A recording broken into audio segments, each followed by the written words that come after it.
Hello, नमस्कार। महाराणा प्रताप संस्थान की ऑनलाइन क्लास में आप सबका स्वागत है एक बार फिर से। पिछली क्लास में हमने अपने फर्स्ट चैप्टर का जो शस्य विज्ञान मृदा एवं बीज में उसका शस्य विज्ञान से रिलेटेड कुछ बातें की थी। आज हम शस्य विज्ञान के जो क्षेत्र हैं कि किन किन क्षेत्रों में ये कार्य करती है उसके बारे में अध्ययन करेंगे। तो सबसे पहले हेडिंग डालो, शस्य विज्ञान के क्षेत्र। शस्य विज्ञान के क्षेत्र, इनके क्षेत्रों के बारे में बात करेंगे। तो सबसे पहला क्षेत्र जो है इसका कृषि उत्पादन में। देखो, आपको क्या करना है कि अपना जो पेज है उस बुक को ऐसे आड़ा रख देना है और वहां पे लिखना है। सबसे पहले कृषि उत्पादन में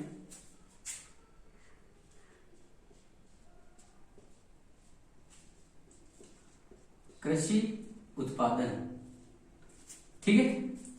दूसरा लिखो कृषि उत्पादन। दूसरा है नियोजन।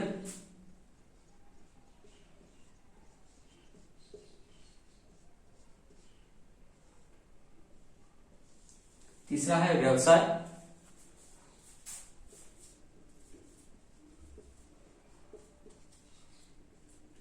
और चौथा है उद्योग।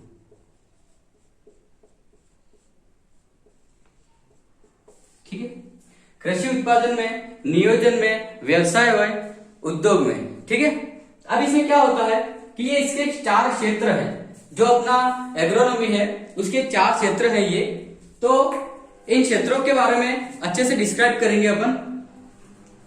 तो ये जो कृषि उत्पादन है इसके अंदर क्या आता है, नियोजन में क्या आता है और व्यवसाय में क्या आता है, इसके बारे में हम थोड़ा सा पढ़ेंगे। तो देखो, जो कृषि उत्पादन है वो कृषि उत्पादन कैसे हो सकता है, तो इसमें एग्रोनॉमी का क्या रोल है इसके बारे में देखेंगे अपन। तो हमको पता चलता है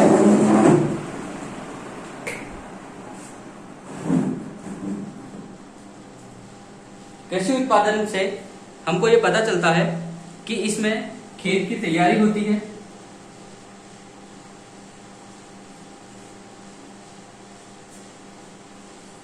खेत की तैयारी।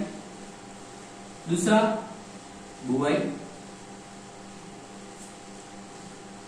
सिंचाई,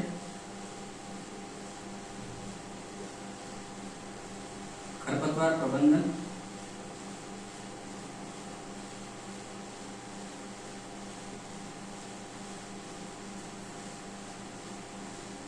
पौध संरक्षण,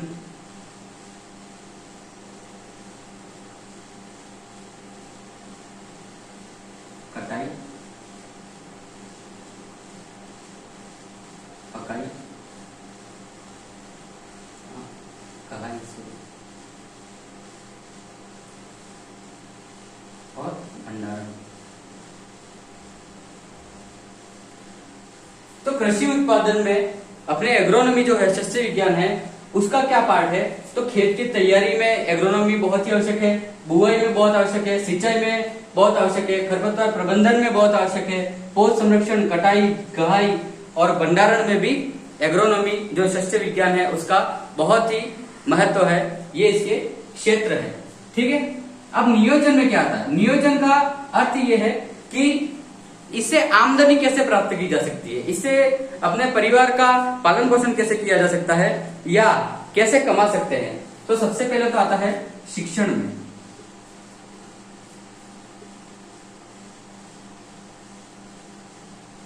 सबसे पहले आता है शिक्षण, इसके बाद में अनुसंधान,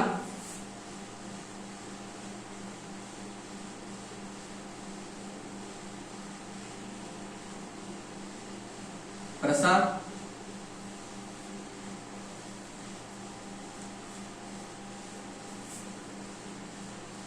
उर्वरक कंपनी,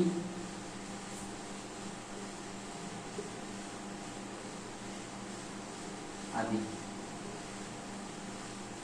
ठीक है, इन सब से, शिक्षण से, अनुसंधान से, प्रसार से, उर्वरक कंपनियों से आदि से हम धन अर्जन कर सकते हैं, धन अर्जित कर सकते हैं। ठीक है, अब इसमें व्यवसाय कौन कौन से होते हैं।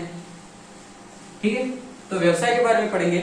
तो व्यवसाय देखो, एग्रो इंडस्ट्रीज, जितनी भी एग्रो इंडस्ट्रीज है वो इसके बेस पर ही काम करती है।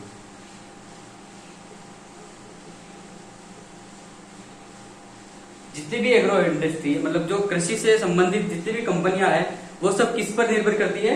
शस्य विज्ञान पर निर्भर करती है। ठीक, इसके बाद में खाद, बीज, दवाइयां आदि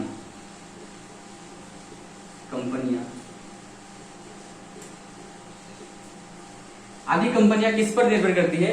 सिर्फ और सिर्फ एग्रोनॉमी पर, अपनी शस्य विज्ञान पर निर्भर करती है। इसके बाद में अब देखो, ये है सबसे इंपॉर्टेंट उद्योग। अब ये उद्योग में इसको समझने के लिए बता रहा हूं मैं आपको कि भाई अपना जो ये वस्त्र है वो वस्त्र बने तो कैसे बने, उसके लिए कच्चा माल कहां से आया? तो कच्चा माल खेत से आया।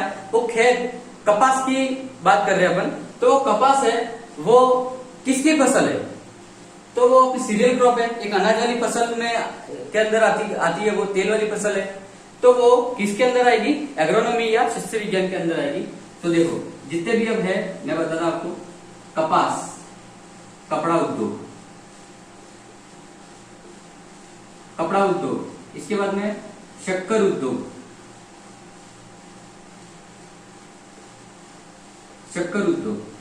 इसके बाद में जूट उद्योग, रेशम उद्योग। ये सारे उद्योग जितने भी हैं वो किस पर डिपेंड करते हैं? शस्य विज्ञान पर निर्भर करते हैं।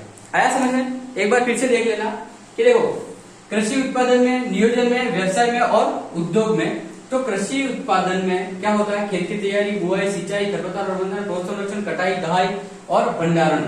नियोजन में क्या होता है? शिक्षण, अनुसंधान, प्रसार, उर्वरक कंपनी आदि। व्यवसाय में क्या होता है? एग्रो इंडस्ट्रीज जितनी भी आती है वो होती है खाद, बीज, दवाइयां आदि की कंपनियां। इसके बाद में उद्योग में कपड़ा उद्योग, शक्कर उद्योग, जूट उद्योग, रेशम उद्योग आदि बहुत सारे उद्योग है।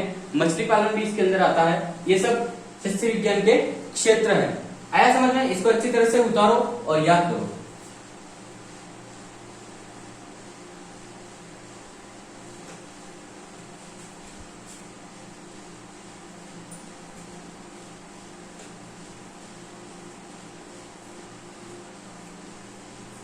अच्छी तरह से इसको याद करना है। ठीक है, अगला अपना पॉइंट है मृदा। ये शस्य विज्ञान की बात अपनी पूरी हुई। इसके बाद में आती है मृदा। तो हेडिंग डालो मृदा। ठीक है, अब सबसे पहले यहां पर क्या है कि दो चीजें हैं। एक तो है मृदा उर्वरता और दूसरा है मृदा उत्पादकता।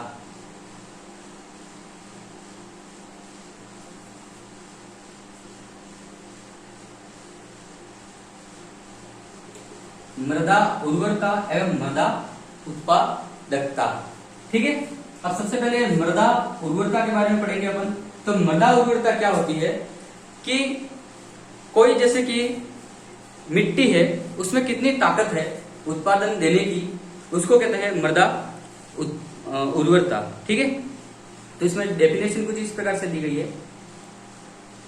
कि पादप वृद्धि के लिए अनुकूल दशाओं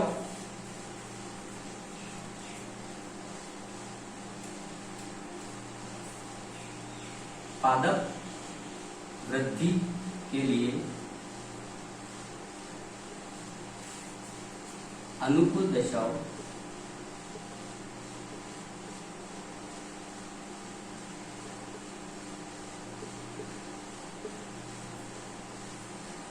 में मृदा द्वारा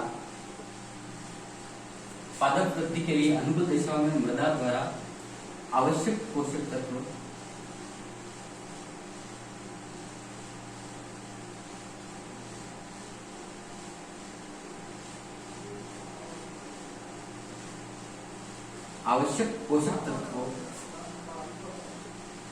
को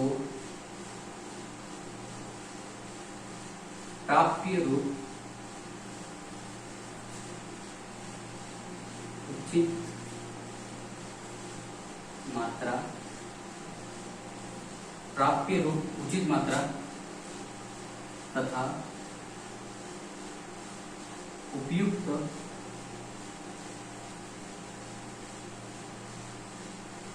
संतुलन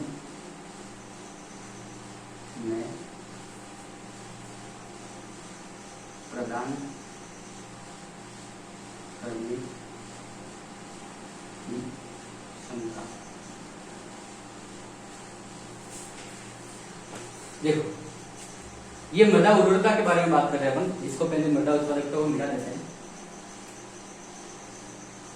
तो फिर कंफ्यूजन हो जाएगा।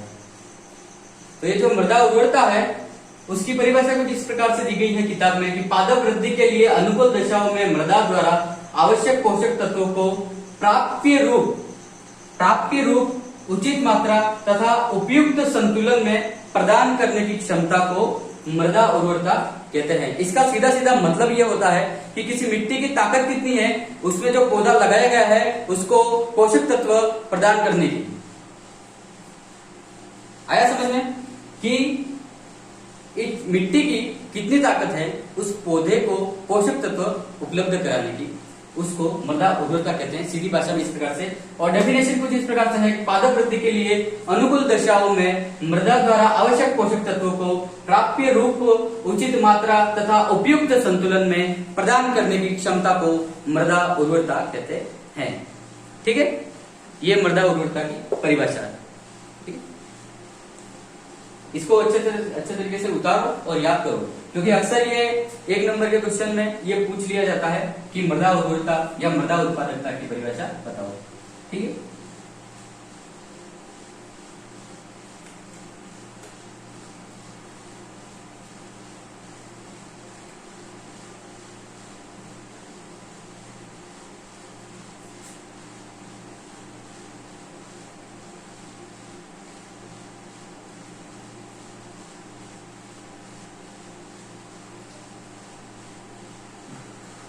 अगला है मृदा उत्पादकता।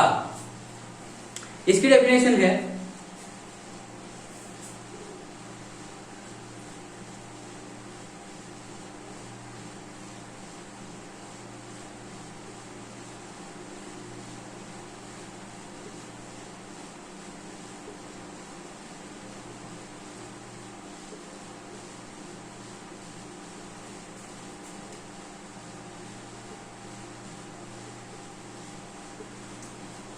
एक हेक्टेयर क्षेत्र में उत्पादन देने की क्षमता को मृदा उत्पादकता कहते हैं। 1 हेक्टेयर क्षेत्र में उत्पादन देने की क्षमता को मृदा उत्पादकता कहते हैं। अब चलो एक एग्जांपल के तौर पर, एक सुरेश है और एक रमेश है। सुरेश का भी 1 हेक्टेयर का खेत है और रमेश का भी 1 हेक्टेयर का खेत है। अब क्या होता है, सुरेश के खेत में 2 क्विंटल गेहूं हुए। कितने? सुरेश के खेत में 2 क्विंटल गेहूं हुए और रमेश के खेत में 4 क्विंटल गेहूं हुए। तो दोनों सुरेश और रमेश में किसकी मृदा उत्पादकता ज्यादा है? तो रमेश की मृदा उत्पादकता ज्यादा है, क्योंकि उसने ज्यादा उत्पादन दिया है। उसी को कहते हैं, सिंपल सी है, 1 हेक्टेयर क्षेत्र में उत्पादन देने की क्षमता को मृदा उत्पादकता कहते हैं, या किसी निश्चित क्षेत्र में उत्पादन देने की क्षमता को मृदा उत्पादकता कहते हैं। हम कहेंगे कि भाई रमेश की मृदा उत्पादकता अच्छी है।